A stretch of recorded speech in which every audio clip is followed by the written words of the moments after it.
ஹல்லேலூயா. எல்லா வேத புத்தகத்தில் இருந்து அப்போஸ்தலனாகிய பரிசுத்த பவுல் எபேசியருக்கு எழுதின நிருபம் 6வது அதிகாரம் 10 முதல் 18 வசனங்களை நம்ம எல்லாரும் சேர்ந்து வாசிக்க போகிறோம். இந்த வசனங்களை வாசிக்கும் பொழுது கர்த்தாவே இந்த வசனத்தின் மூலமாக என்னோடு கூட பேசும் என்று சொல்லி இந்த வசனத்தின் அதிகாரத்துக்கு நம்ம அர்ப்பணித்து நம்ம ஜெபிக்க வேண்டும். கர்த்தர் நமக்கு கிருபை தருவார். எபேசியர் 6வது அதிகாரம் 10வது வசனம் முதல் எல்லாரும் சேர்ந்து வாசிக்கலாம். கடைசியாக என் சகோதரரே, கர்த்தரிலும் அவருடைய சத்துவத்தின் வல்லமையிலும் பலப்படுங்கள். நீங்கள் பிசாசின் தந்திரங்களோடு எதிர்த்து நிற்க திராணி உள்ளவர்களாகும்படி தேவனுடைய சர்வாயுத வர்க்கத்தையும் தரித்து கொள்ளுங்கள். ஏனெனில் மாம்சத்தோடும் இரத்தத்தோடும் அல்ல, துரைத்தனங்களோடும் அதிகாரங்களோடும் இப்பிரபஞ்சத்தின் அந்தகார லோகாதிபதிகளோடும் வான மண்டலத்தில் உள்ள பொல்லாத ஆவிகளின் சேனைகளோடும் நமக்கு போராட்டம் உண்டு.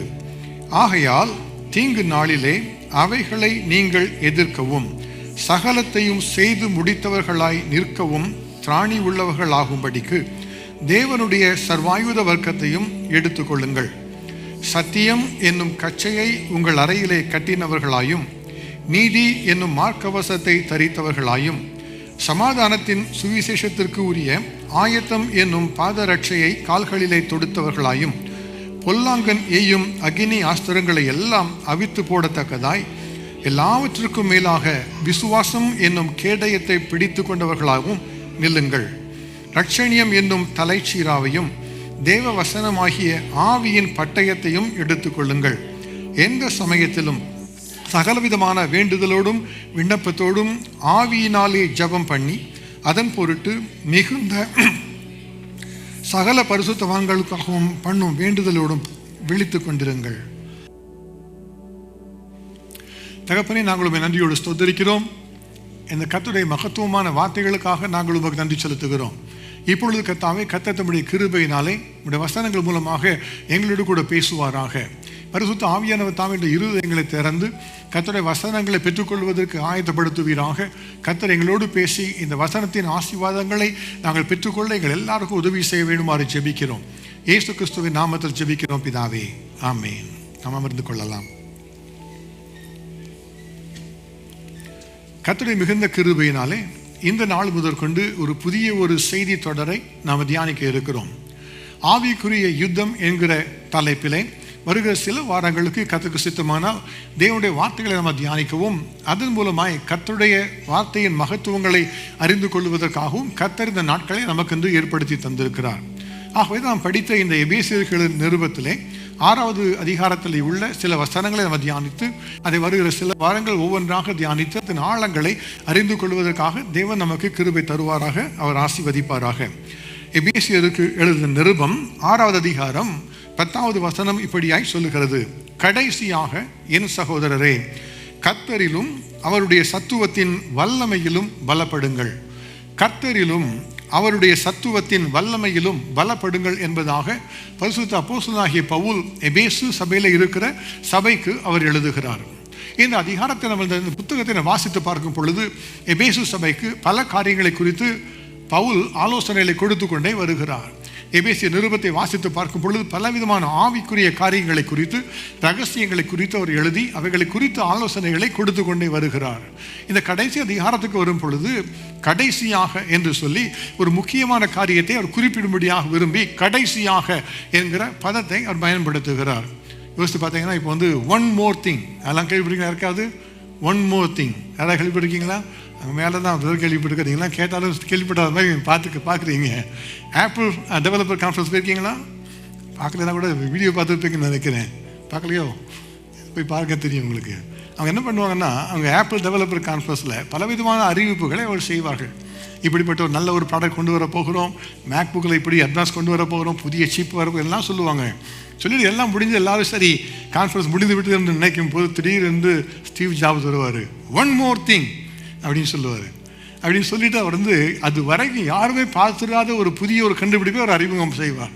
அப்போ எல்லாருக்கும் ஒரு ஆச்சரியமாக, என்ன எல்லாம் முடிஞ்சு போச்சு, எல்லாம் இவ்வளோ செய்துட்டாங்க, அவ்வளோதான் செய்ய முடியும் பார்க்கும்போது கடைசி அதை விட இன்னும் அதிகமாக பெருசாக சொல்லுவாங்களே என்று நினைப்பார்கள்.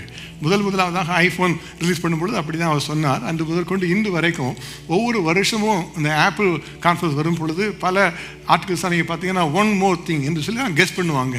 இந்த முறை ஒன் மோர் திங்கில் என்ன சொல்ல போகிறாங்க என்று சொல்லி எல்லாம் அவளோடு காத்துட்டே இருப்பாங்க.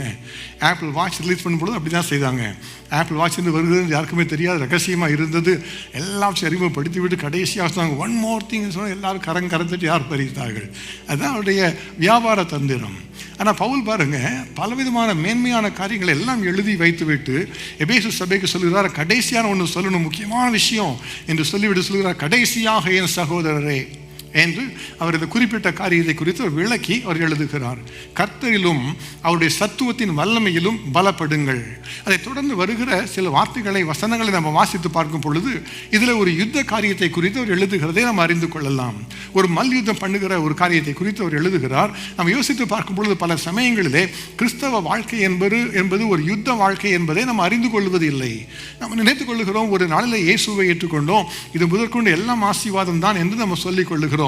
இனிமேல் எந்த பிரச்சனையும் இல்லை, எல்லாம் நல்ல ப்ராமிஸ் கத்த கொடுத்துருக்கிறாரு, சர்ச்சுக்கு போல நல்ல பாட்டு பாடலாம், என்ஜாய் பண்ணலாம், வீட்டுக்கு போகலாம், ஜெபம் பண்ணலாம், கத்த நம்ம கேட்கலாம் தருவார், அதுதான் கிறிஸ்தவ வாழ்க்கை என்று நம்ம நினைத்து கொண்டுகிறோம். ஆனால் நம்ம இருக்கிறது ஒரு ஆவிக்குரிய யுத்த காலத்தில் நின்று கொண்டு இருக்கிறோம். ஆகவே தான் நமக்கென்று ஒரு யுத்தம் உண்டு என்பதாக இந்த காரியத்தை பவுல் எழுதி தருகிறார். கடைசியாக என் சகோதரரே, நீங்கள் யுத்தத்தில் இருக்கிறீங்க, யுத்த காலத்தில் நிற்கிறீர்கள், இந்த யுத்தம் என்று இருக்கிறது தெரியாதபடி இருந்துவிடக்கூடாது என்பதை சொல்லி மிகவும் தெளிவாக அதை குறித்து அவர் எழுதி தந்திருக்கிறார். இன்றைக்கு அநேகருடைய வாழ்க்கையில் பார்த்தீங்கன்னா தங்களை சுற்றி யுத்தம் நடந்து கொண்டிருப்பதை அறியாமல் இருந்து கொண்டிருப்பார்கள். நான் சிறுவனாக இருந்தபொழுது, கல்லூரியில் இருந்த பொழுது NCCயில் படித்தேன். அப்போல்லாம் சொல்லுவாங்க, அதுதான் நீ காதை திறந்து கேட்கலன்னா புல்லட் போகிறது உனக்கு தெரியாது, நீ தான் முதல் கேஷுவாலிட்டி அப்படின்னு சொல்லி பயமுறுத்துவாங்க எங்களெல்லாம். அதுதான் அவங்க யுத்தத்தின் காரியம் தான். அதுதான் யுத்தத்தில் நிற்கிறோன்னா யார் எந்த பக்கம் வருவாங்க தெரியாமல் நம்ம மாட்டு சொல்லி போயிடுதோம், நம்ம தான் அதில் முதல் கேஷுவாலிட்டியாக இருப்போம் இல்லையா? ஆகவே தான் அவர் தெளிவாக சொல்லுகிறார் பவுல், கடைசியாக என் சகோதரரே, கர்த்தரிலும் அவருடைய சத்துவத்தின் வல்லமையிலும் நீங்கள் பலப்படுங்கள். சரி, இந்த யுத்தம் எப்படிப்பட்ட ஒரு யுத்தம்? நாம் மற்ற மனிதர்களை கூட நாம் இப்பொழுது யுத்தத்தில் நமக்கு எதிரிகளாக நம்ம நினைத்துக் கொள்ளுகிறோம். இப்போ பார்த்தீங்கன்னா நமக்கு அவர் என்னை பற்றி தப்பாக சொல்லிட்டாரு, யார்ட்டையோ போய் என்னை பற்றி ஏதோ சொன்னாரோ, நான் கேள்விப்பட்டேன் என்று சொல்லி மற்றவர்களை குறித்து அப்படி சொல்லி அவங்க தான் நமக்கு எதிரி என்று நம்ம நினைத்துக் கொள்ளுகிறோம். ஆனால் நமக்கு வேறு ஒரு எதிரி ஒருவர் உண்டு. அந்த யுத்தத்தில் தான் நாம் இருக்கிறோம். இது ஒரு சரீர பிரகாரமான ஒரு யுத்தம் அல்ல. இது ஏதோ ஒரு துப்பாக்கி எடுத்து சண்டை போடுகிற ஒரு யுத்தம் அல்ல. ஒரு வாழ் ஏந்தி சண்டை போடுகிற யுத்தத்துக்கு போகிற ஒரு யுத்தம் அல்ல. இது தேவாதி தேவன் எழுதி வைத்திருக்கிற காரியம் எப்படிப்பட்டதான்? இது ஒரு மல் யுத்தம் செய்கிற ஒரு யுத்தம் என்பதாக அவர் எழுதி வைத்திருக்கிறார். இதை பார்க்கும் பொழுது நீங்கள் பிசாசின் தந்திரங்களோடு எதிர்த்து நிற்க தானி உள்ளவர்களாகும்படிக்கு தேவனுடைய சர்வாயுத வர்க்கத்தை தரித்துக் கொள்ளுங்கள் என்று அவர் எழுதி அதன் பின்பு சொல்லுகிறார், நமக்கு போராட்டம் உண்டு என்று சொல்லி பல ஆவிகளை அவர் குறிப்பிடுகிறார். பல ஆவிகளோடு நமக்கு யுத்தம் உண்டாம். அதுதான் நமக்கென்று நியமிக்கப்பட்டிருக்கிற ஒரு யுத்தம்.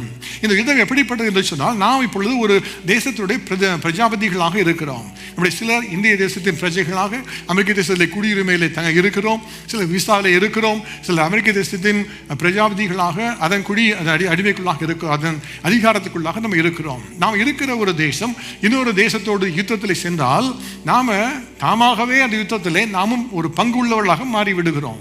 நம்ம சொல்ல முடியாது நான் யுத்தத்தில் இல்லை என்று சொல்ல முடியாது. ஒரு தேசம் எடுக்கிற யுத்த முயற்சிகள், யுத்தத்திற்கான காரியங்கள் எல்லாவற்றிலும் பிரஜைகளுக்கு ஒரு பங்கு உண்டு. அப்போ நம்முடைய தேசம் இன்னொரு தேசத்தின் மேல் யுத்தம் செய்து விட்டது என்று சொன்னால் பார்த்தீங்கன்னா தேசத்தில் உள்ள எல்லா டிவி சேனல்ஸ் எல்லாம் அதை தான் கவர் பண்ணுவாங்க.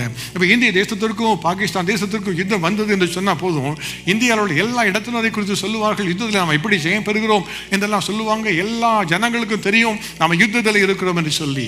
ஆனால் கிறிஸ்தவர்களாகிய நாம் பல சமயங்களிலே நாம் ஒரு யுத்தத்தில் இருக்கிறோம் என்பதை மறந்து போய் ஏதோ இஷ்டப்படி நடந்து கொண்டு இருக்கிறோம். ஆகவே தான் பவுல் இந்த முக்கியமான ஒரு காரியத்தை குறித்து எழுதுகிறார், உங்களுக்கு ஒரு யுத்தம் உண்டு, அந்த யுத்தத்தில் நீங்கள் ஜெயம் பெற வேண்டும் என்று சொன்னால் கர்த்தரிலும் அவருடைய சத்துவத்தின் வல்லமையிலும் நீங்கள் பலப்பட வேண்டும் என்பதாக அவர் எழுதி தந்திருக்கிறார். இன்று நம்மோடு கூட அவர் பேசிக் கொண்டிருக்கிற காரியம் அதுதான்.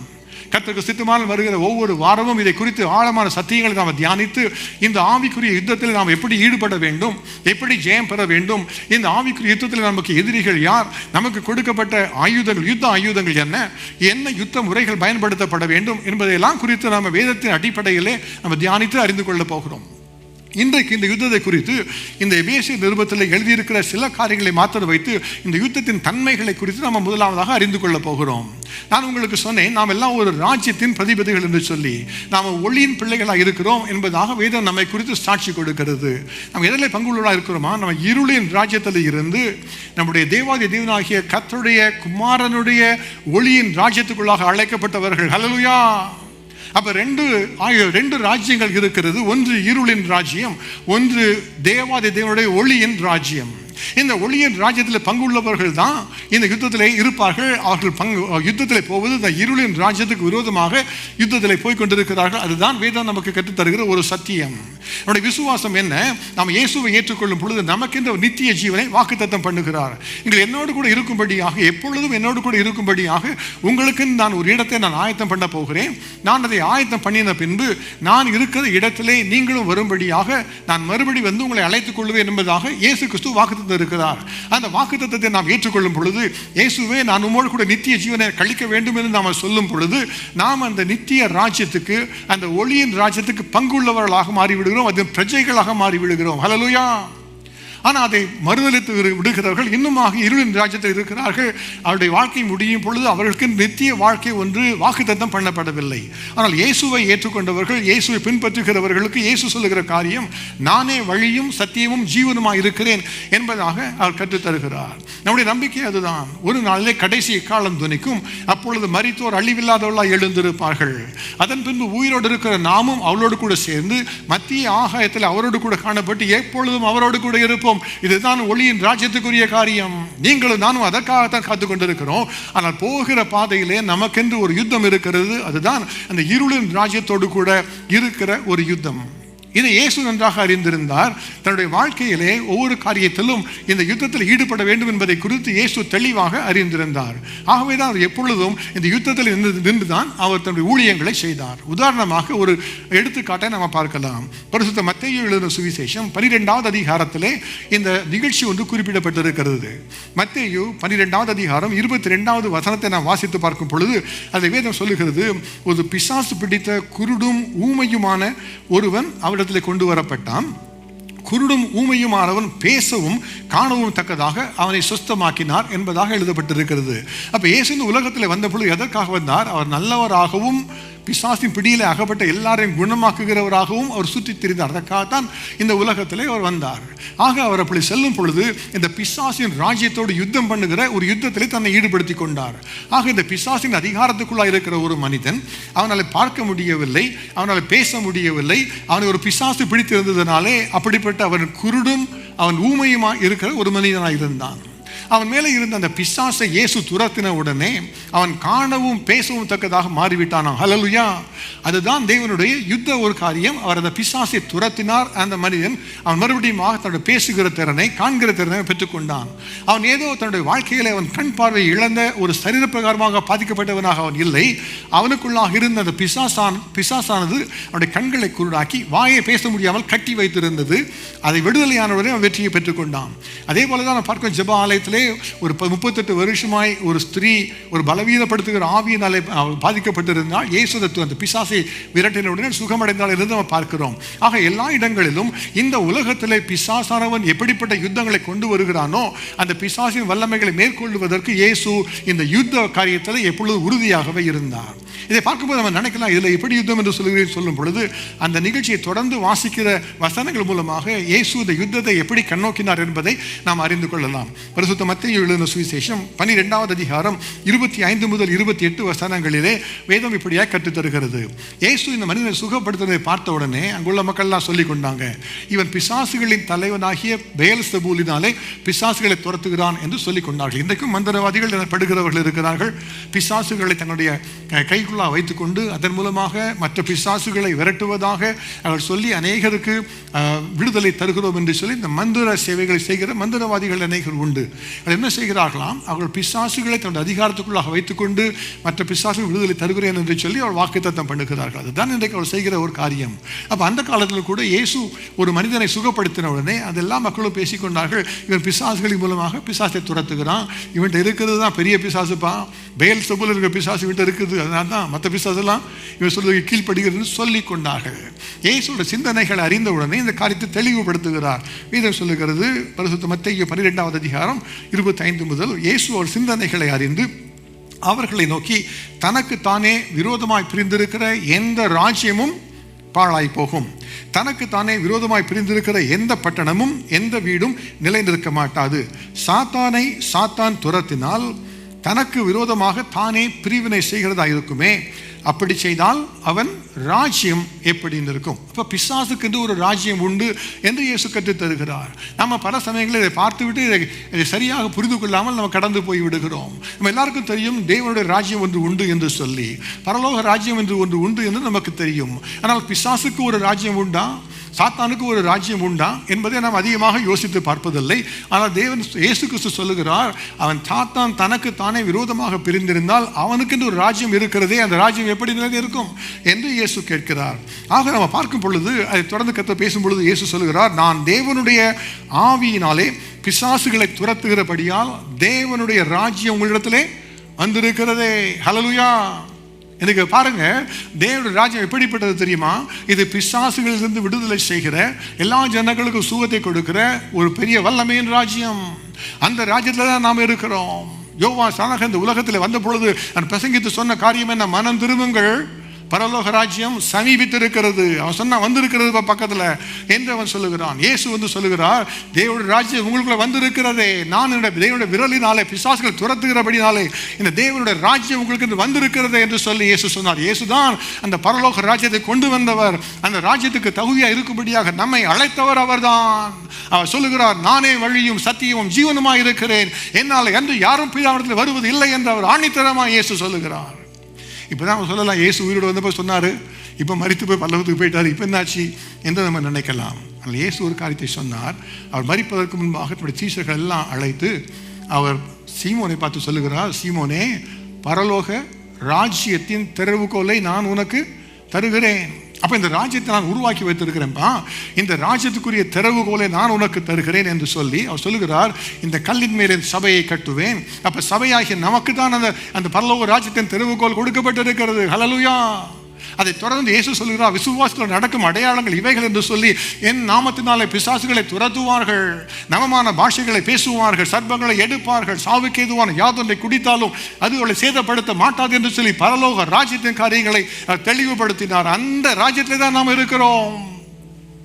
அந்த ராஜ்யத்துக்கு இருக்கிற நாம் ஒவ்வொருவரும் இந்த யுத்தத்திலே நாமவே இணைந்து கொள்ளுகிறோம். நம்மை சுற்றிலும் இந்த யுத்தம் நடந்து கொண்டே இருக்கிறது. நாம் தான் பல சமயங்களிலே அந்த யுத்தத்தை தெரியாத விதமாக ஏதோ நம்ம மனம் போன போக்கில் நடந்து கொண்டு இருக்கிறோம்.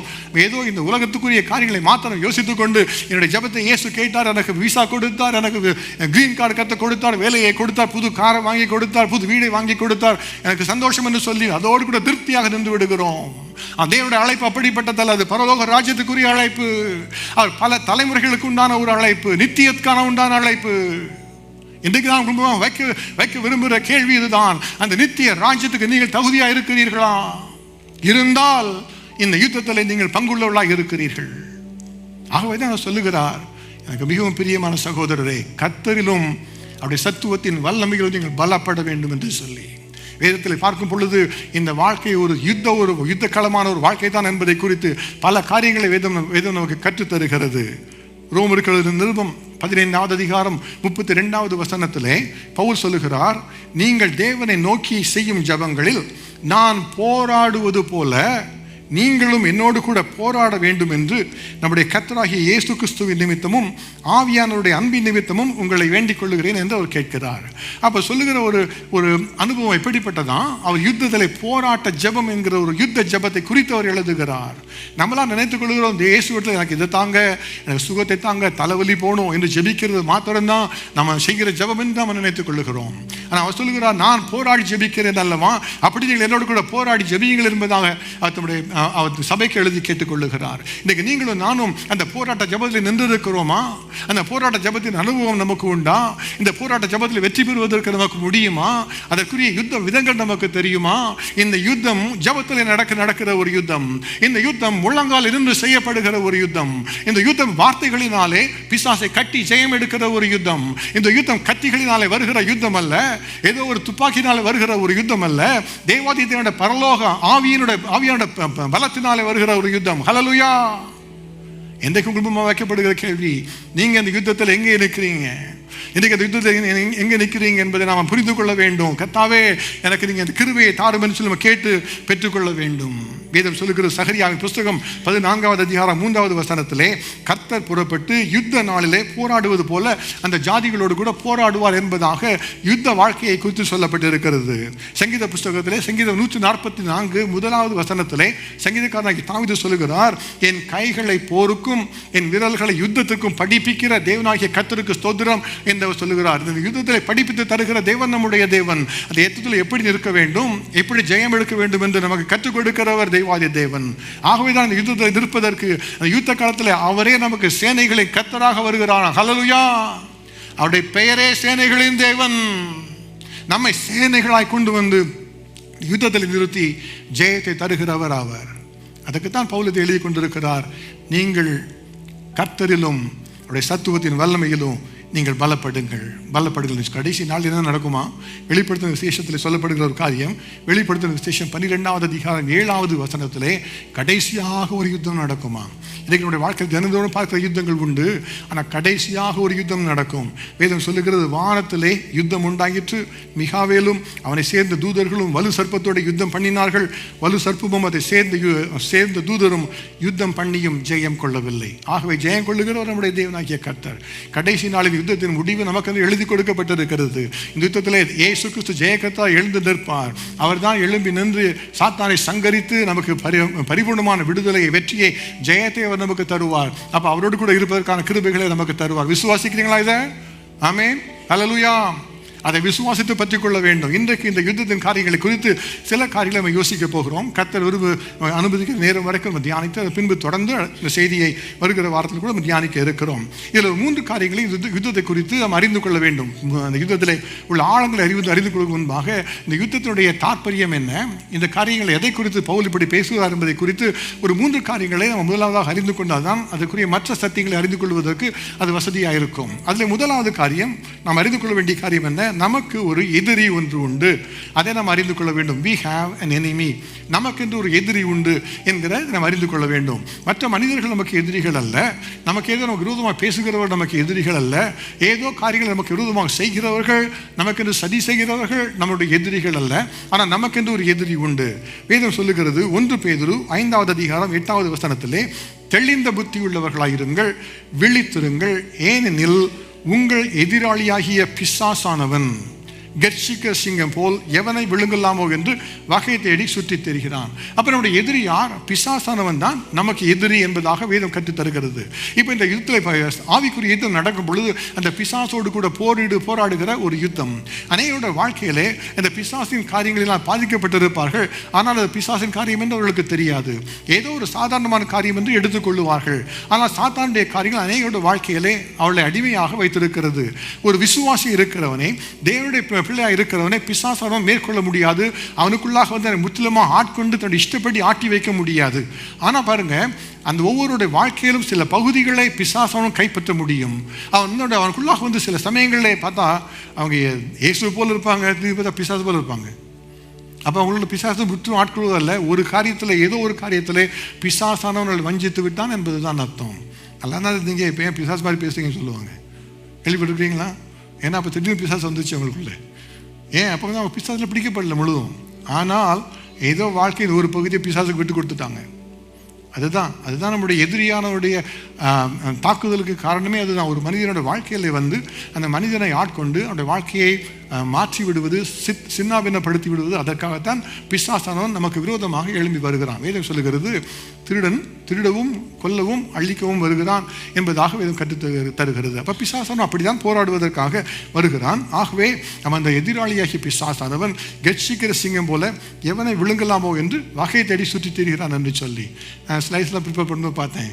இல்லை சாத்தாண்டு படத்தை போட்டால் எப்படி இருக்கும் அப்படி பார்த்து ஒரு சேட்டன் பிக்சருக்கு தேடி பார்த்தேன் இன்டர்நெட்டில். எனக்கு என்ன குறித்து தெரியுமா, ஒரு நல்ல ஒரு டிராகன் படம், 8 தலைகளையும் 10 கொம்புகளையும் ஒரு மிருகம், அதை காமிச்சது ஒரு சிவப்பு கலரில் அந்த மிருகத்தை ஒரு எரிகிற கந்தகம் வருகிறது போல் வாயில் இருந்து அப்படி தான் ஒரு படத்தை கொடுத்து இன்டர்நெட்டில் பார்க்கும்போது நான் அதை போட வேணாம்னு முடிவு பண்ணி தான் நான் போடலை.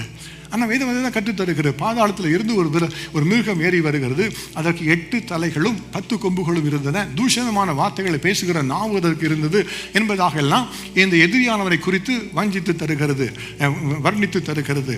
இந்த எதிரியானவன் எப்படியானால் ஆதி முதற்கொண்டு அவன் பிசாசானவன் இருக்கிறவன், பிசாசானவன் ஆதி முதற்கொண்டு மனுஷ கொலை பாதகனாக இருக்கிறான் என்பதாகத்தான் வேதம் கற்றுத்தருகிறது. இன்றைக்கு பார்த்தீங்கன்னா இந்த பிசாசின் ஆதிக்கங்கள் இன்றைக்கு மனிதனுடைய வாழ்க்கையில் இருக்கிறது, பலருக்கு தெரிவதில்லை. அதுதான் உண்மை, அதுதான் சத்தியம். சில நாட்களுக்கு முன்பாக நான் ஒரு சாட்சியை கேட்க நேர்ந்தது. ஒரு புதிதாக ஒரு போதகர் பட்டத்துக்காக படித்து கொண்டிருந்த ஒரு மாணவர் ஒருவர், அவருடைய பாஸ்டர் ஒரு நாள் கூப்பிட்டு சொன்னாராம், அவருடைய ஃப்ரெண்டை கூப்பிட்டு சொன்னாராம், இந்த பாருப்பா ஒரு குடும்பத்துலேருந்து நான் ஜெபிக்க கூப்பிட்றாங்க, எனக்கு போக நேரம், நீ போய் ஜெபிச்சு வா அப்படின்னு ஒரு ஃப்ரெண்டு சொன்னாராம். என் ஃப்ரெண்டு சொன்னாரா, நீ சும்மா வீட்டில் இருக்க, நீ வா என் கூட லீவுக்கு வந்திருக்கிய, போய் ஜெபிச்சு வரலாம் அப்படின்னு சொன்னாராம். இவருக்கு முன்ன பேர் தெரியாது, ஏதோ ஜெபிக்க கூப்பிடுறாங்க போகலான்னு பார்த்தா ஒரு வீட்டில் ஒரு பெண்மணி பிசாசில் பிடிக்கப்பட்டு இருக்கிறாங்க. வாய் திறக்க முடியலை, வாய் பேசாமல் இருக்கிறாங்க. அவருடைய முகத்தை பார்த்தாலே கடூரமாக இருக்கிறது. அவருடைய அசைவுகள், அவருடைய தோரணங்கள் எல்லாம் பார்த்தா பயமுறுத்துவதாக, அச்சுறுத்துவதாக இருக்குது. ஆனால் ஒரு வார்த்தை அவங்க பேசவில்லை, பேசாமல் தான் உட்கார்ந்து இருக்கிறாங்க. இப்போ அந்த வீட்டில் உள்ள சொல்கிறாங்க, நாங்கள் வந்து இந்த ஒழுங்கா ஜெபிக்கு முன்பாக நாங்கள் இயேசுவை குறித்து உங்களுக்கு சொல்ல வேண்டும், தெய்வாதித்தனை குறித்து நீங்கள் சொல்ல வேண்டும், இந்த சத்தியத்தை நீங்கள் அறிந்து கொண்டால் தான் உங்களுக்கு விடுதலை கிடைக்க முடியும். ஆகினால் நாங்கள் முதலாவதாக இயேசுவை குறித்து உங்களுக்கு சொல்லுகிறோம், அதன் பின்பு நாங்கள் ஜெபிக்கிறோம் என்று சொன்னாங்களாம். அவங்களும் சரி சொல்லுங்கன்னு உடனே அவங்க சொன்னாங்களாம், தேவன் வானத்தை பூமியை உருவாக்கினவர், அவர் தான் இயேசு என்கிற உருவத்தில் எங்கள் பெயரில் வந்தார் என்றெல்லாம் சொல்லி சத்தியத்தை அவளுக்கு சொன்னாங்க. அப்படி சொல்லும்போது அவங்க சொன்னாங்க, ஆதியில் முதலாவதாக வானத்தை பூமியை படைத்த பொழுது ஏதேன் தோட்டத்தை அவர் உருவாக்கினார், அங்கே தான் ஆதாம் ஏவாளெல்லாம் அவர் வைத்திருந்தார் என்று சொன்ன உடனே அது வரைக்கும் பேசாமல் இருந்து இந்த பெண்மணி பேச ஆரம்பித்து விட்டது. அந்த லேடி அந்த மாதிரி சொல்லுதான், அவங்களுக்கு எடுத்ததே நான் தானே என்று சொல்லுதான் அந்த பிசாசு. பாருங்க, ஒரு மனிதனை வஞ்சிப்பதற்கு ஆதியில் இருந்து கிரியை செய்கிறது என்ன பிசாசின் காரியம். இதை நம்ம அறிந்திருக்கணும். அப்போ நம்முடைய வாழ்க்கையில இப்படி உள்ளப்பட்ட பிசாசுக்கு எதிர்த்து நிற்பதற்கு நம்ம கர்த்தருடைய சத்துவத்தின் வல்லமையிலே பலப்பட வேண்டும். அதுதான் ஒரு ராஜ்யத்துக்கு விரோதமாக இருக்கிற யுத்தம். இன்றைக்கு நீங்களும் நானும் அந்த யுத்தத்தில் ஜெயம் பெற வேண்டும் என்று கர்த்தர் விரும்புகிறார். அதை அறிந்து கொள்வதற்காகத்தான் நம்மோடு கூட பேசிக் கொண்டிருக்கிறார். அதற்காக தான் நம்ம கற்றுக் கொடுப்பதற்காக அவர் நம்மோடு கூட பேசிக் கொண்டிருக்கிறார். சரி, இந்த பிசாசானவன் நமக்கு எதிரியாக இருக்கிறான். அதை குறித்து வேதம் சொல்லும்போது இந்த யுத்தம் எப்படிப்பட்டது என்று பார்க்கும் பொழுது எபேசியர் 6வது அதிகாரம் 12வது வசனம், நம்ம வாசித்த வசனம், அது இப்படியாய் சொல்லுகிறது, ஏனெனில் மாம்சத்தோடும் இரத்தத்தோடும் அல்ல, துரைத்தனங்களோடும் அதிகாரங்களோடும் இப்பிரபஞ்சத்தின் அந்தகார லோகாதிபதிகளோடும் வான மண்டலங்களில் உள்ள பொல்லாத ஆவிகளின் சேனைகளோடும் நமக்கு போராட்டம் உண்டு என்பதாக வேதம் கற்றுத்தருகிறது. இதை வாசித்து பார்க்கும் பொழுது இதை நமக்கு தெரிந்து கொள்ளலாம், நமக்கென்று விரோதமாக எதிரியாக வருகிறவர் இந்த பிசாசானவன் என்று சொல்லி. ஆனால் அவனோடு கூட இருக்கிற அந்த யுத்தம் எப்படிப்பட்டதா, அது மாம்சத்தோடும் இரத்தத்தோடுமான ஒரு போராட்டம் அல்ல என்பதாக முதலாவதாக தெளிவுபடுத்துகிறார். ஒரு மனிதனையோ ஒரு மனுஷியோ விரோதமாக வந்து போராடுகிற யுத்தம் அல்ல. நீங்கள் போராடுகிற இந்த எதிரி எப்படிப்பட்ட எதிரி, அவன் சரீரமில்லாத ஒரு மனிதன் சொல்ல முடியாது, சரீரம் இல்லாதவன் தானே, சரீரம் இல்லாத ஒரு ஆவி, அந்த ஆவியோடு தான் உங்களுக்கு யுத்தம் உண்டு என்று சொல்லுகிறது. அப்போ பிசாசானவன் எப்படிப்பட்டவன், அவன் சரீரம் இல்லாதவன், ஆவியாய் இருக்கிறவன், அந்த ஆவிகளோடு தான் உங்களுக்கு போராட்டம் உண்டு என்பதாக வேதம் கற்றுத்தருகிறது. ஒரு பிசாசுக்கு ஒரு சரீரம் இல்லாதபடியினாலே பிசாசு எப்படியாக ஒரு சரீரத்துக்குள்ளாக இருப்பதற்கென்று அது விரும்புகிறது. அதை அறிந்து கொள்ளணும். ஒரு மனிதனுக்குள்ளாக ஏன் பிசாசு வருகிறது, அந்த பிசாசுக்கு ஒரு மனிதனுக்குள்ளாக இருப்பதற்கு அதிகமான ஆசை, எனக்கு ஒரு சரீரம் வேண்டும் என்பதற்கு மிகுந்த ஆசை. ஏன் அப்படி ஆசை வந்தது? ஞாதியிலிருந்து யோசித்து பார்க்க வேண்டும். பிசாசம் எங்கே இருந்து வந்தான்? பிசாசம் எப்படி, பிசாசை யார் உருவாக்குன்னு பல கேட்பாங்க. அப்போ தேவனை உருவாக்கின தேவ தூதர்களிலே மூன்றிலே ஒரு பங்கு பாவம் செய்து ஒரு மனமேட்டிமையாகி கீழே தள்ளப்பட்டு போனார்கள். அவர்கள் தான் இப்பொழுது அசுத்தாவிகளாக பிசாசுகளாக இருக்கிறார்கள். அவர்களுக்கு தலைவனாக இருந்த அந்த தேவதூதனுடைய பெயர் லூசிஃபர். கர்த்தர் ஒரு 3 தலைமை தூதர்களை வைத்திருந்தார். காபிரியேல் என்கிற ஒரு தேவதூதன், மனிதர்களுக்கு செய்தியை அனுப்புவதற்காக தெரிந்து கொள்ளப்பட்டு பயன்படுத்தப்படுகிற ஒரு தூதன். இன்னொரு தூதன் மிகாவேல் என்கிற ஒரு தூதன். அந்த தூதன் யுத்தத்தில் நின்று ஜெயம் பெறுவதற்காக, ஜனங்களை பாதுகாத்துக் கொள்வதற்காக கர்த்தரால் அபிஷேகம் பண்ணப்பட்ட ஒரு தூதனாய் இருந்தவன். 3ஆவதாக இருந்தவன் தான் லூசிஃபர். அவன் கர்த்தரை ஆராதனை செய்வதற்கும் காப்பாற்றுகிறதற்காகவும், அதாவது பூமியை பராமரிப்பதற்காகவும் உருவாக்கப்பட்டவன். அப்போ அதற்காக உருவாக்கப்பட்டு அதற்கான அபிஷேகத்தை பெற்றுக்கொண்டவன். ஆனால் அவன் தேவனுக்கு முன்பாக நான் உயர்ந்திருப்பேன் என்று சொல்லி அவன் விழுந்ததுனால கீழே தள்ளப்பட்டு அந்த தூதர்களை 3ல் 1 பங்கு கீழே விழுந்தார்கள் சொல்லப்பட்டிருக்கிறது. நான் நினைக்கிறேன் அந்த 3 பேர் தான் 3 தலைவர்கள். அதில் ஒரு தலைவர் தன்னுடைய எல்லா தூதர்களோடு கூட கீழே விழ தள்ளப்பட்டு போய்விட்டான். அதுதான் பிசாசானவனாக நம்முடைய மத்தியில் கிரியை செய்கிறான் என்று நான் விசுவாசிக்கிறேன். எங்கேயும் போட்டு கேட்காதீங்க, எங்கேயும் கணக்கு போடலை. ஆனால் 3 பேர் சொல்லப்பட்டிருக்கிறது விதத்திலே. அவள் தேவனுக்கு என்று பணிவிடைகளை செய்கிற தேவதூதர்களாக தெரிந்து கொள்ளப்பட்டு வித்தியாசமான காரியங்களுக்காக தேவனால் அபிஷேகம் பண்ணப்பட்டு பயன் பெற்றவர்கள். அதில் இருந்தவர் தான் இந்த தேவதூதன். சரி, ஏன் தள்ளப்பட்டு போனார்கள் என்று பார்க்கும் பொழுது ஆதியாகமத்திலே ஒரு காரியம் எழுதப்பட்டிருக்கிறது. தேவதூதர்கள் மனுஷ குமார்த்திகளை அதிக சௌந்தரியம் உள்ளவர்களாக கண்டு அவர்களே தங்களுக்கென்று பெண்களை தெரிந்து கொண்டார்கள் என்பதாக இது சொல்லுகிறது. அது தேவனுக்கு முன்பாக ஒரு அருவருப்பான பகையாக இருந்தபடினால கர்த்தரை விழ தள்ளிவிட்டார். ஆக இந்த பிசாசு கீழே விழுவதற்கு, இந்த சரீரத்தை விரும்புவதற்கு காரணம் என்ன? அவன் மனிதனோடு கூட இருந்து உறவு வைத்துக் கொள்வதற்காக அந்த பாவ இச்சைகளினால் இழுக்கப்பட்டு அதனாலே அவன் அசைக்கப்படுகிறவன். அதை நாம் அறிந்து கொள்ள வேண்டும். இன்னைக்கு அநேகரோட வாழ்க்கையிலே பிசாசின் போராட்டங்கள் அப்படித்தான் வருகிறது. அந்த குறிப்பிட்ட பகுதியிலே அதிகமாக தாக்குதல்கள் தொடர்வதற்கு காரணம் என்ன? இந்த அசுத்த ஆவிகள் அசுத்தத்தை கொண்டு வருவதற்காக, ஒரு மனிதனுடைய வாழ்க்கையை புகுந்து கொள்வதற்காக அவைகள் வருகிறதா? யோசித்து பார்த்தீங்கன்னா, இயேசு கிறிஸ்து ஒரு முறை ஒரு மனிதனை சந்திக்கிறார். அவருடைய பேர் லேகியோன். அவருடைய பேர் யாருக்கும் தெரியாது. ஆனால் இயேசு பேசின உடனே அந்த மனிதனை பார்த்து கேட்க, பெயர் என்ன என்று சொன்ன உடனே, நாங்கள் அநேகராக இருக்கிறபடினாலே என்னுடைய பெயர் லேகியோன் என்று அவன் சொன்னான். அப்போ வேதம் ஒன்று கற்று தருகிறது. அந்த அசுத்த ஆவிகள் தங்களை பாதாளத்திலே போக கட்டளை இடாதபடிக்கு அவரை வேண்டிக் கொண்டன என்று நம்ம பார்க்கிறோம். இப்போ இந்த பிசாசு இயேசு பார்த்து விண்ணப்பம் செய்து, தயவுசெய்து எங்களை பாதாளத்தை போக சொல்லிடாதையும் என்று சொல்லுகிறார்கள். சொன்ன உடனே இயேசு என்ன சொல்ல வேதம் சொல்லவில்லை. ஆனால் அவர்கள் ஜெபத்தை வைக்கிறார்கள். அந்த அசுத்த ஆவிகள் ஜெபத்தை வைக்கிறாங்க. அந்த ஜெபம் என்ன? ஒரு பன்றி கூட்டம் இருக்குது, நாங்கள் அதற்குள்ளாக போகட்டும். அப்போ இந்த அசுத்த ஆவியின் எண்ணங்கள் எல்லாம் என்ன? ஒரு மனித சரீரம் எனக்கு இல்லை என்று சொன்னால் ஒரு பன்றியின் சரீரமாவது பரவாயில்லை என்று தான் அவைகள் எண்ணுகிற எண்ணங்கள். யோசித்து பார்க்க வேண்டும் நன்றாக. அப்போ இயேசு கட்டளை கொடுத்த உடனே இந்த எல்லா அசுத்த ஆவிகளும் அந்த பன்றி கூட்டத்துக்குள்ளாக சென்று அவைகள் எல்லாம் கடலில் பாய்ந்து அவைகள் மாண்டு போயின என்று நம்ம பார்க்கிறோம். இதுதான் சாத்தானுடைய அந்தகார வல்லமைகளில் போராட்டம் என்பதை நம்ம அறிந்து கொள்ள வேண்டும். அதற்கு விரோதமாக யுத்தத்தில் ஜெயம் கொள்வதற்கு தான் கர்த்தர் நம்மோடு கூட பேசிக் கொண்டிருக்கிறார். ஹல்லேலூயா! தேவனை ஏற்றுக்கொண்டவர்களுக்கு தான் ஜெயம் கிடைக்க முடியும். இயேசுவை உள்ளத்தில் வைத்திருக்கிறவங்களுக்கு தான் ஜெயம் கிடைக்க முடியும். ஆகவே தான் பவுலை குறித்து எழுதி தருகிற காரியம் இதுதான். நீங்கள் கர்த்தருடைய சத்துவத்தின் வல்லமையிலே பலப்பட கற்றுக்கொள்ளுங்கள், கர்த்தரில் பலமாயிருக்க கற்றுக்கொள்ளுங்கள் என்பதாக அதை குறித்து சொல்லுகிறார். சரி, இந்த அசுத்த ஆவி இப்படி தான் கிரியை செய்கிறத பார்க்கிறோம். இது ஒரு ஆவி ஒரு மனிதனுடைய சரீரத்தை தேடி வருகிறது, ஆவியின் ரூபமாக இருக்கிறது. இதில் சொல்லப்பட்டிருக்கிறது போராட்டம் உண்டு என்று தமிழில் சொல்லப்பட்டிருக்கிறது. ஆனால் ஆங்கிலத்தில் பார்க்கும் பொழுது we do not wrestle with என்று சொல்லப்பட்டிருக்கிறது. யுத்தம் எப்படிப்பட்ட யுத்தமா? இது ஒரு மல் யுத்தம் போல கைகளை வைத்து பயன்படுத்தி சண்டையிடுகிற சண்டை. ஒரு மனிதனுடைய சரீரத்தோடு இருந்து சண்டை போடுகிற ஒரு மல் யுத்தம் பண்ணுகிறது போல ஒரு யுத்தம் என்பதாகத்தான் ஆங்கில வேதாகமத்திலிருந்து நம்ம அறிந்து கொள்ளலாம். ஆனால் அந்த யுத்தத்தில் சங்கத்தில் நிற்பதற்கு அந்த நமக்கு எதிராளிக்கு ஒரு சரீரம் இல்லை, வெறும் ஆவியாக இருக்கிற ஒரு சரீரம். நம்ம அதை மல்யுத்தம் செய்து ஜெயிக்க முடியாது. ஆகவே இந்த ஆவி எப்படி நம்மோடு கூட போராடுகிறது என்பதை குறித்து நம்ம தெரிந்து கொண்டால் தான் அதில் நாம் ஜெயம் பெற முடியும். நாம் அறிந்து கொண்டால் தான் ஜெயம் பெற முடியும். இந்த ஆவிகள் எப்படிப்பட்டவர்களாக இருக்கிறதாம்? அவைகளுக்கு ஒரு ராஜ்யம் இருக்கிறது சொல்லப்பட்டிருக்கிறது. இந்த ராஜ்யம் எப்படிப்பட்டது? ஒரு ராஜ்யம் என்று சொன்னால் அந்த ராஜ்யத்திலே ஒரு அரசமைப்பு ஒன்று இருக்க வேண்டும், அது அதிகாரங்கள் இருக்க வேண்டும், அதில் தலைமை அதிபதியாக ஒரு முதலமைச்சரோ அல்லது ஒரு ஜனாதிபதியோ இருக்க வேண்டும். அதுதான் இந்த பிசாசுகளின் தலைவன் என்று சொல்லப்படுகிற பெயல்செபூல் என்று சொல்லப்படுகிற ஒரு பிசாசானவன் சாத்தான் என்று அவனை குறித்து வேதம் கற்றுத் தருகிறது. அவனுக்கு கீழாக பலவிதமான அசுத்த ஆவிகள் பலவிதமான நிலைகளிலே அவள் பணியாற்றுகின்றன. அவளுக்கு தான் துரைத்தனங்கள், அதிகாரங்கள், வல்லமைகள் என்றெல்லாம் அவைகளை குறித்து வேதம் கற்றுத் தருகிறது. இதெல்லாம் சாத்தான் உருவாக்கினதல்ல. தேவாதி தேவன் தூதர்களை உருவாக்கின பொழுது அவர் நல்ல ஒரு ஆளுமை திட்டத்தோடு கூட இந்த எத்தனை தூதர்கள் யாருக்கு கீழாக இருக்க வேண்டும் என்பதெல்லாம் அவர் தான் உருவகப்படுத்தி இந்த சேனைகளை உருவாக்கினவர். அப்போ அதே காரியங்களை அவன் சாத்தான் தனக்குரியதாக பயன்படுத்தி கொண்டு தனக்கு கீழாக ஒரு ராஜ்யத்தை நிர்ணயித்துக் கொண்டிருக்கிறான். அவனோடு கூட இருக்கிற இந்த பல அசுத்த ஆவிகள் இப்படியா மனிதனுடைய வாழ்க்கையை சின்னாபினப்படுத்துவதற்காக எப்பொழுதுமே முயற்சி செய்து கொண்டே இருக்கிறது. அந்த யுத்தம் இரவும் பகலும் நம்ம தூங்கினாலும் விழித்திருந்தாலும் நடந்து கொண்டே இருக்கிறது. நாம் அதை அறிந்து கொள்ளாமல் இருக்கும் பொழுதுதான் இதில் நம்ம தோற்று போகிறோம், இதில் நாம் செயலற்று போய் விடுகிறோம். இந்த அதிகாரம் எப்படி கிரியை செய்கிறது? அவைகள் வான மண்டலத்தில் உள்ள பொல்லாத ஆவிகளின் சேனைகள் என்று சொல்லப்பட்டிருக்கிறது.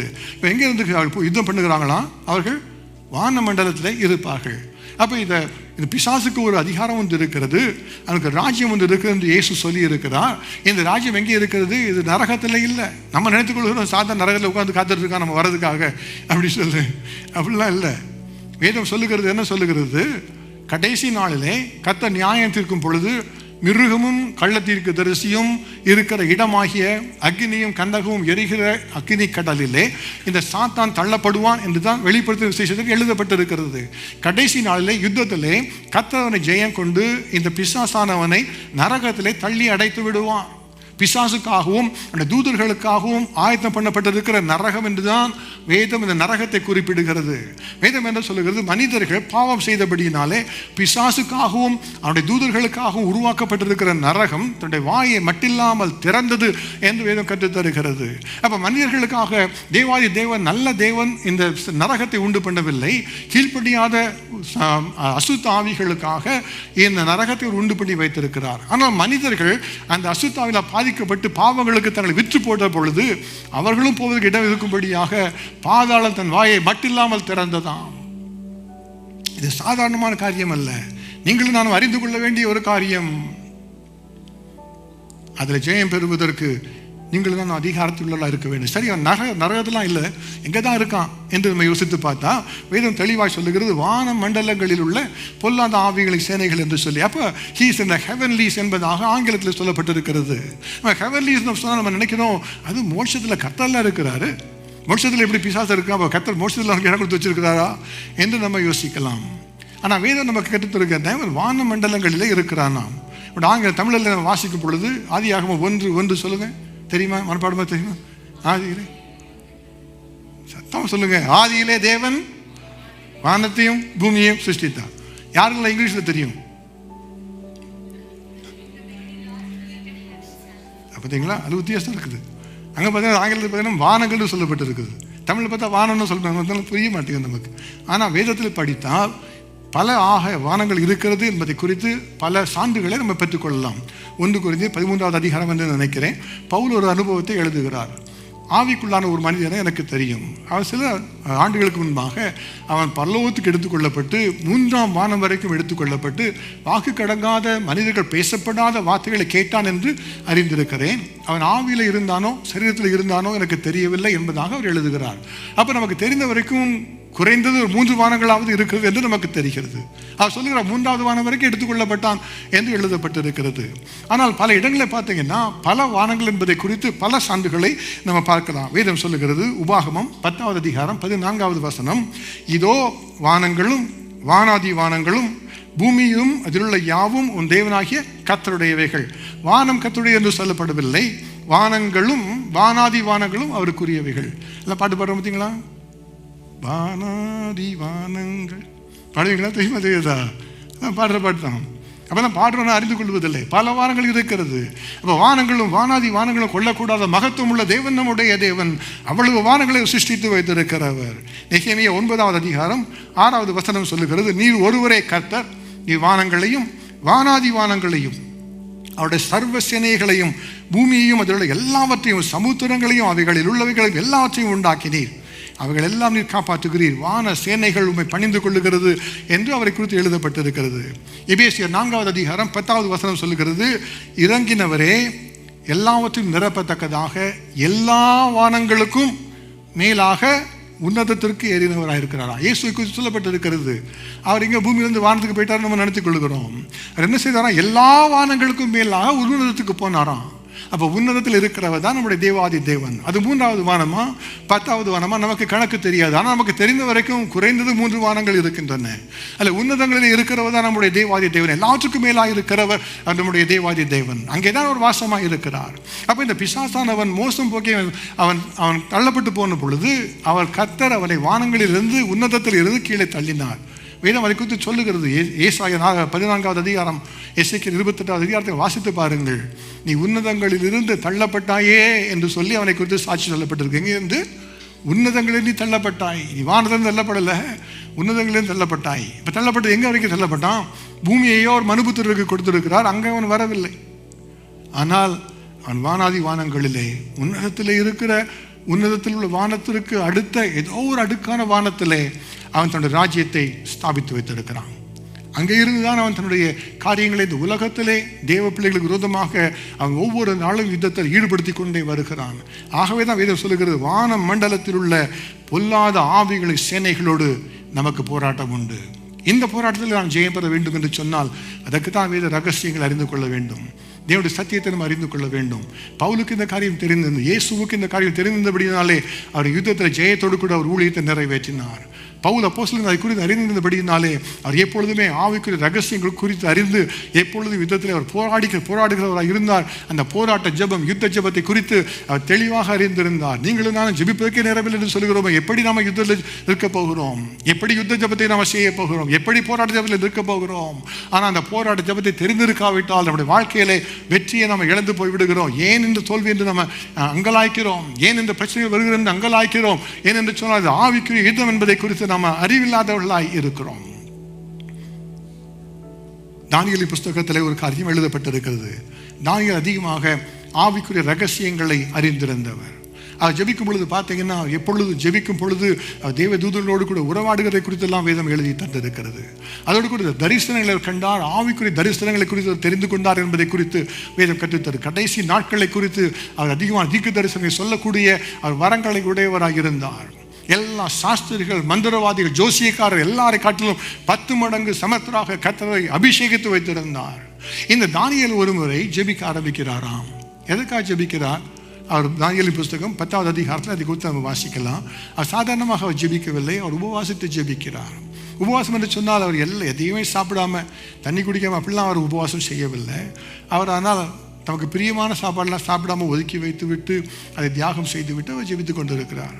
என்ன காரியத்துக்காக ஜெபிக்கிறார்? தெய்வத்தை பார்த்து, இஸ்ரவேல் புத்திரராகிய உடைய பிள்ளைகள்லாம் நீங்கள் அனுப்பிட்டீங்க, நாங்கள் இப்பெல்லாம் அடிமையாக இருக்கிறோம், நாங்கள்லாம் எப்போ விடுதலைகள் கிடைக்கும்? 70 வருஷம் ஆச்சு. எதான் தீர்க்கதரிசனம் சொன்னீங்க, எசேக்கியேல் மூலமாக 70 வருஷம் முடிவிலே விடுதலை தருவேன் என்று சொன்னீங்களே, நாங்கள் எப்போ போக போகிறோம் என்று தான் அவர் ஜெபிக்கிறார். அப்போ ஜெபித்த உடனே பார்த்தா 21 நாட்கள் 3 வாரம் அளவும் அவர் புசியாமல் அந்த பிரியமான உணவை உண்ணாதபடி ஜெபிக்கிறார். அந்த 21 நாட்கள் முடிந்த உடனே காபிரியேல் என்கிற தூதன் அந்தி பலி செலுத்துகிற நேரத்தில் அவரை சந்திக்க வருகிறான். அவன் சொல்லுகிற காரியத்தை பாருங்க, தானியேலே நீ மிகவும் பிரியமானவன், ஆகையால் நீ வேண்டிக் கொள்ள தொடங்கின போதே கட்டளை வெளிப்பட்டு 21 நாட்களுக்கு முன்பாக நீ ஜெபிக்க ஆரம்பித்தாயே, அப்பொழுதே கட்டளை வெளிப்பட்டு விட்டது. ஆனாலும் நான் இந்த செய்தியை கொண்டு வரும் பொழுது பெர்சிய தேசத்தின் அதிபதி 21 நாள் அளவும் என்னோடு கூட எதிர்த்து நின்றான் என்பதாக வேதம் கற்றுத்தருகிறது. இதுதான் இந்த வான மண்டலத்தில் உள்ள பொல்லாத ஆவிகளை சேனைகளோடு ஒரு யுத்தம் நேர்ந்தது. அந்த யுத்தத்தை மேற்கொண்டு தான் அந்த பதில் தானியேலுக்கு வந்து சேர வேண்டியதாக இருந்தது என்பதாக வேத பண்டிதர்கள் தெளிவாக இதை குறித்து எழுதி வைத்திருக்கிறார்கள். அப்பொழுது அதை குறித்து எழுதும் பொழுது காபிரியேல் சொல்லுகிறான், ஆகவே எனக்கு உதவியாக பிரதான தூதர்களில் ஒருவராகிய மிகாவேல் வந்தார் என்று சொல்லி எழுதுகிறார். அப்போ மிகாவேல் வந்து அந்த யுத்தத்தில் உள்ள தடைகளை மாற்றின பின்பு தான் பதில் கிடைத்தது. அது வரைக்கும் பாருங்க, தானியேல் தன்னுடைய ஜெபத்தை நிறுத்தவே இல்லை. அதுக்கு பதில் இன்னும் கிடைக்கல. ஒரு நாள் ஆயிடுச்சு, 2 நாள் ஆயிடுச்சு, 3 நாள் ஆயிடுச்சு, ஒரு வாரம் கழிச்சு, சரி அவர்லாம் பதில் தர மாட்டாருன்னு சொல்லி நான் என் சாப்பாடை சாப்பிட போகிறேன் அப்படின்னு அவர் போகல. நான் மறுபடியும் பிரியாணி சாப்பிடட்டும் அப்படின்னு போனாரா? அப்படிலாம் இல்லை. அவர் பதில் வருகிற வரைக்கும் ஜெபித்து கொண்டே இருந்தார், விடாமல் ஜெபித்து கொண்டே இருந்தார். ஆக 21 நாட்கள் ஜெபித்த உடனே அவருக்கு பதிலோட கையில் வந்து சேர்ந்தது. அவருடைய ஜெபம் எல்லா தடைகளையும் உடைத்து போட்டது. கர்த்தர் தன்னுடைய பதிலை தன்னுடைய தாசனுக்கு அனுப்பினார். அதுதான் ஆவிக்குரிய ரகசியம். இன்றைக்கு அநேக சமயங்களில் ஒரு ஜெபத்துக்கு பதில் தாமதித்து விட்டால் நம்ம பல சமயம் நினைக்கிறோம், ஒருவேளை நம்ம ஏன் வந்து கொள்ளுவோம், ஏதோ நமக்கெல்லாம் கத்தை கேட்க மாட்டார் போல் இருக்குது, அப்படி நமக்கெல்லாம் இதுதான் கிடைக்காது, அல்லது கத்த கோச்சிக்குவோம், அவர் சொல்கிற வார்த்தைலாம் உண்மை கிடையாது அப்படின்னு சொல்லிடுவோம், அல்லது அவர் மறுதளித்து அதாவது சொல்லிடுவோம். ஆனால் பாருங்க, தானியேல் என்ன செய்தாரா? விடாப்பிடியாக ஜெபித்து கொண்டு இருந்தார். 21 நாட்கள் ஜெபித்து ஒரு பதிலை பெற்றுக்கொண்டார். அதுதான் ஆவிக்குரிய யுத்த ஜெபத்து என்ற ரகசியம். நீங்களும் நானும் அந்த ஆவிக்குரிய யுத்த ஜெபத்தை ஜெபித்து பெற்றுக்கொள்வதும் அறிந்து கொண்டிருக்க வேண்டும். தானியேலின் புஸ்தகத்தில் பார்க்கும் பொழுது பார்த்தீங்கன்னா, ஆவிக்குரிய பல ரகசியங்களை கர்த்தர் வெளிப்படுத்தி காண்பிக்கிறார். தரியு என்கிற ஒரு ராஜாவை குறித்து இந்த காபியல் தூதன் தானியேலோடு கூட பேசுகிறார். வேதம் சொல்லுகிறது, தானியேல் 11வது அதிகாரம் 1 வசனத்திலே, தரியு ராஜாவுடைய மேதியனாகிய தரியுவின் 1வது வருஷத்திலே நான் அவனை பலப்படுத்தினேன் என்கிற வார்த்தையை தூதன் சொல்கிறார். தரியு யாரு? அவர் இந்த பாபிலோன் மாகாணத்திலே ராஜாவாக இருந்தவர். ஆனால் இஸ்ரவேல் மக்களை சிறைப்பிடித்து கொண்டு வந்த நேபுகாத்நேச்சார் என்பவர் அவர் அல்ல. இவர் மேதிய வம்சத்தை சேர்ந்தவர். அவர் கல்தேயரான ஒரு நேபுகாத்நேச்சார் அல்ல. மேதிய வம்சத்துக்கு அந்த தேசம் கொடுக்கப்பட்டு விட்டது. பார்த்தீங்கன்னா அந்த வரலாற்றையும் அறிந்து கொள்ள வேண்டும். கல்தைய இராணுவம் தான் அவங்க சேர்ந்து எருசலேமை சிறைப்பிடித்து எல்லாரும் கொண்டு வந்து வச்சுட்டாங்க. அதன் பின்பு ஒவ்வொரு பெர்சிய தேசம் வந்தது. அதன் பின்பு மேதிய தேசம் எழுப்பி வந்தது. ஒவ்வொரு யுத்தம் பண்ணி அந்த பட்டணத்தை ஜெயித்து கொண்டே இருக்கிறாங்க பாபிலோன் மாகாணத்திலே. இப்போ தானியேல் ஜெபிக்கிற நேரத்திலே ராஜாவாக இருந்தது மேதியு என்கிற ராஜா. அந்த மேதிய மன்னிக்கவும் அந்த தரியு என்கிற ராஜா மேதிய வம்சத்தில் உள்ள ராஜாவாக இருந்தவர். அவருடைய 1 வருஷத்தில் அவருடைய ஆட்சியிலே பிரச்சனை வந்த பொழுது அந்த ஆட்சியை பாதுகாத்துக் கொள்வதற்காக நானே உன்னோடு கூட இருந்து பலப்படுத்தினேன் என்று காபிரியல் கற்றுத் தருகிறார். ஏன் அப்படி செய்யணும்? தேவன் தம்முடைய எல்லா நோக்கங்களையும் பார்க்கிறார். இப்போ தானியேல் கேட்கிறார், எப்போ எனக்கு வீட்டுக்கு அனுப்ப போறீங்க எல்லாரையும்? 70 வருஷம் ஆச்சு அப்படின்னு கேட்குறாரு. இப்போ சொல்ல, நான் அதுக்கு தான்ப்பா நான் மேதி வச்சுருந்தேன், தரியு வச்சுருக்கேங்க. அதுக்கு ஃபஸ்ட் இயர்லேயே அவன் பேர்ந்துருக்கணும், ஆட்டம் க்ளோஸாக இருக்கணும். நான் தான் அவனை பலப்படுத்தினேன். ஏன் தெரியுமா?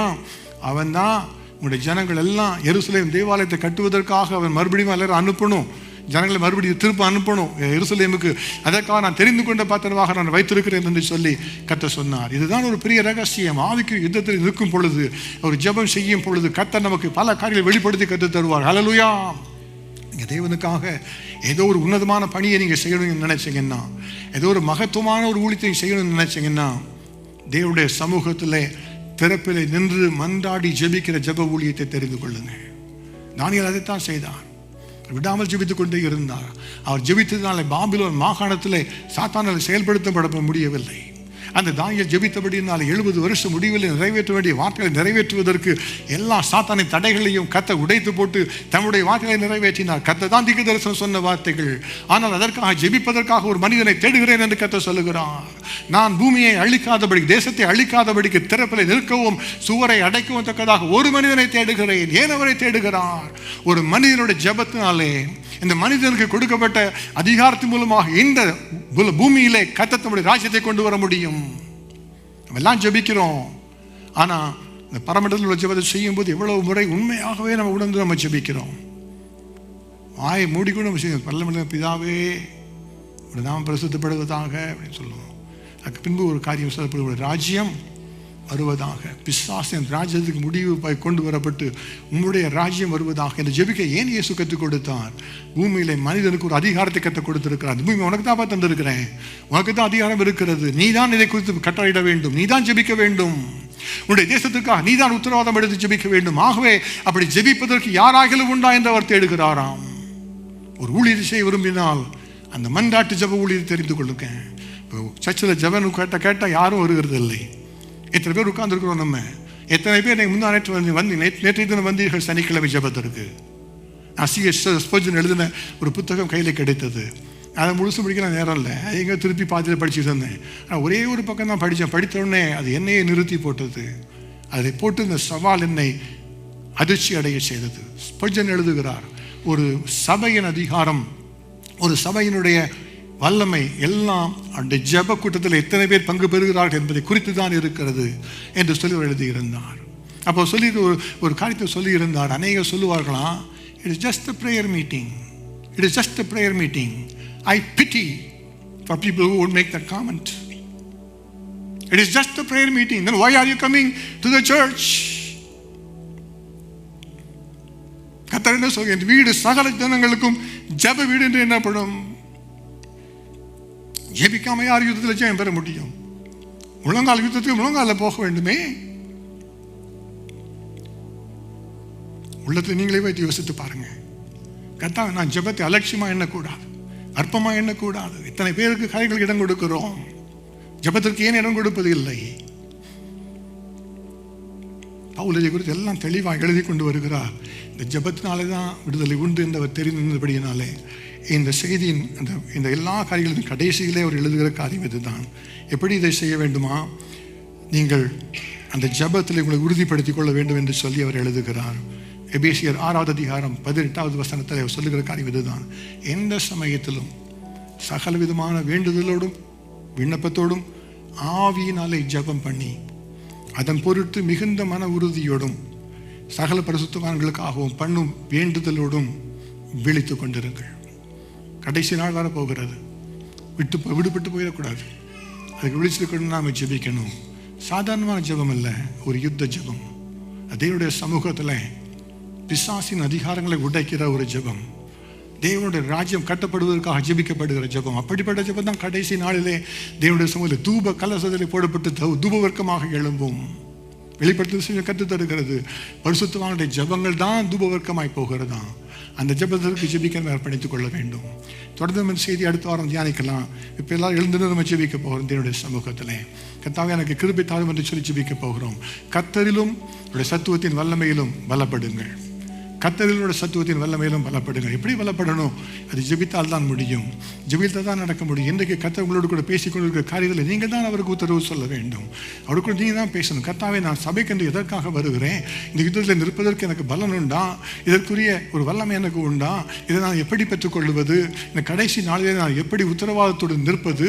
தானியேலை போல ஒரு அதிகாரத்தை நான் எப்படி பெற்றுக்கொள்வது? எனக்கு கிருபை தாருங்க. பவுலை போல எப்படி நான் அதிகாரங்களை நான் அறிந்து கொண்டு நான் ஜெபிப்பது? அதை குறித்து நீங்கள் அவர்கிட்ட கற்றுக்கொள்ளுங்க. அவரை பார்த்து நீங்கள் கேளுங்க. ஆனால் இங்கே சிலர் இருக்கிறீங்க, இதுவரைக்கும் உங்களுக்கு ஒளியின் ராஜ்யத்தில் பங்கு இல்லை. இயேசுவை ஏற்றுக்கொள்ளவில்லை. இதுவரைக்கும் சுய இஷ்டப்படி நடந்து கொண்டு இருக்கிறீங்க. முதலாவதாக அந்த ஒளியின் ராஜ்யத்துக்குள்ளாக நீங்கள் வரணும். அதன் பின்பு இந்த யுத்தத்தில் கர்த்தர் உங்களை பலப்படுத்துவார். இதுவரைக்கும் ஒருவேளை இந்த ஒளியின் ராஜ்யத்தில் வராதவர்கள், இயேசு எனக்கு தெரியாது, ஆனால் இன்றைக்கு நான் அந்த ஒளியின் ராஜ்யத்துக்குள்ளாக வந்து இயேசுவை சொந்த ரட்சகராக ஏற்றுக்கொள்ள விரும்புகிறேன் என்று சொல்லுகிறவர்கள் மாத்திரம் என்னுடைய கைகளை உயர்த்தி காண்பீங்க. நான் உங்களுக்காக நான் ஜெபிக்க விரும்புகிறேன். God bless you. God bless you. God bless you. நீங்கள் ஒருவேளை சொல்லலாம், நான் இயேசுவை ஏற்றுக்கொண்டு வந்தான், இயேசுவோடு நடக்கிறவன் தான், ஆனால் இந்த ஆவிக்குரிய யுத்தத்தை குறித்து எனக்கு ஒன்றுமே தெரியாது. இதுவரைக்கும் நான் அப்படி ஜெபித்ததில்லை. இன்று முதற்கொண்டு நான் யுத்தத்தில் நிற்கணும், எனக்கு அதுக்கேற்ற கிருபை வேண்டும், அதுக்காக நான் அர்ப்பணிக்கிறேன் அப்படி சொல்லுகிறவங்க உங்கள் கைகளை உயர்த்தி ஜெபிங்க. உங்களுக்காக நான் ஜெபிக்க விரும்புகிறேன். God bless you. God bless you. God bless you. God bless you. God bless you. God bless you. God bless you. God bless you. God bless you. God bless you. God bless you. God bless you. தகப்பனை ஸ்தோத்திரம் அப்பா. எல்லாம் கைகளை இருதயத்தை வைத்து நீங்கள் ஜெபிங்க. தகப்பனை, நாங்கள் இப்பொழுது ஜெபிக்கிறோம் ராஜா. கர்த்தாவோட வார்த்தைகளுக்காக நாங்களும் உங்களுக்கு நன்றி செலுத்துகிறோம். கர்த்தாவை தெய்வாதித்த வார்த்தைகள் மகத்துவம் உள்ள வார்த்தைகள் ராஜா. கர்த்தர் எங்களோடு கூட தெளிவாக பேசின தயவிற்காக உங்களுக்கு ஸ்தோத்திரம் அப்பா. இப்பொழுது கர்த்தாவை இயேசுவை சொந்த ரட்சகராக ஏற்றுக்கொள்ளுகிறேன். இது முதற்கொண்டு அவதானே நடத்த வேண்டும் என்று சொல்லி அர்ப்பணித்துக் கொண்ட ஒவ்வொருவரையும் கர்த்தர் அளவில்லாமல் ஆசீர்வதிப்பீராக. இயேசு கிறிஸ்துவின் பிரசன்னம் அவர்களுக்காக வருவதாக. இன்று முதற்கொண்டு ஆவிக்குரிய கண்கள் திறக்கப்படுவதாக. அந்த வாக்கிலே எல்லா கிரியைகளுக்கும் முடிவு உண்டாவதாக. இயேசு கிறிஸ்துவின் ரத்தத்தின் வல்லமையினாலே, இயேசு கிறிஸ்துவின் நாமத்தின் வல்லமையினாலே இப்பொழுது கர்த்தாவே கர்த்தர் கிருபை உண்டாக வேண்டுமாறு ஜெபிக்கிறோம் ராஜா. கர்த்தாதி கர்த்தர் அப்படி செய்கிறதுக்காக உமக்கு ஸ்தோத்திரம், உமக்கு நன்றி தகப்பனே. இப்பொழுது கர்த்தாவே இந்த ஆவிக்குரிய யுத்தத்தில் நான் நிற்க வேண்டும் என்று சொல்லி அதற்காக நீங்கள் அர்ப்பணித்துக் கொண்டவர்கள் கர்த்தாவே இன்று முதற்கொண்டு கர்த்தாவே புதிய ஆவிக்குரிய அனுபவங்களை பெற்றுக் கொள்ளுவார்களாக. போராட்ட ஜெபத்தில் தங்களை ஈடுபடுத்திக் கொள்ளுவார்களாக. ஜெபத்தை ஒரு நாளும் அலட்சியம் செய்யாதபடி கர்த்தாவே அப்ப மன்றாட்டின் ஆவியை விண்ணப்பங்களின் ஆவியோட ஊற்றுவீராக ராஜா. என்று புதுக்கொண்ட ஜெப வாழ்க்கை வித்தியாசமாக இருப்பதாக. தனிப்பட்ட வாழ்க்கையில போராடி ஜெபிக்கிற கிருபையை தருவீராக. குடும்ப ஜெபங்களிலே போராடி ஜெபிக்கிற வல்லமையை தருவீராக. என்னென்ன விதங்களை சத்துருவ வாழ்க்கையை கிரியை செய்து கொண்டிருக்கிறானோ அந்த கிரியைகள் எல்லாம் அழிக்கப்பட்டு போகும்படியாய் அதிகாரப்படுத்துவீராக. ஜெயத்தை பெற்று தருவீராக ராஜா. தேவாதி தேவன் அப்படி செய்கிறதுக்காக நாங்கள் உங்களுக்கு நன்றி செலுத்துகிறோம். தொடர்ந்து எங்களோடு கூட வாருங்க ராஜா. வார்த்தைகளை தொடர்ந்து தியானிப்பதற்கு எங்களுக்கு கிருபை தருவீராக. கர்த்தருடைய நாமத்தை எங்கள் எல்லாருடைய வாழ்க்கையிலும் மகிமைப்படுத்திக் கொள்வீராக. இயேசு கிறிஸ்துவின் நாமத்தில் ஜெபிக்கிறோம் பிதாவே. ஆமென்.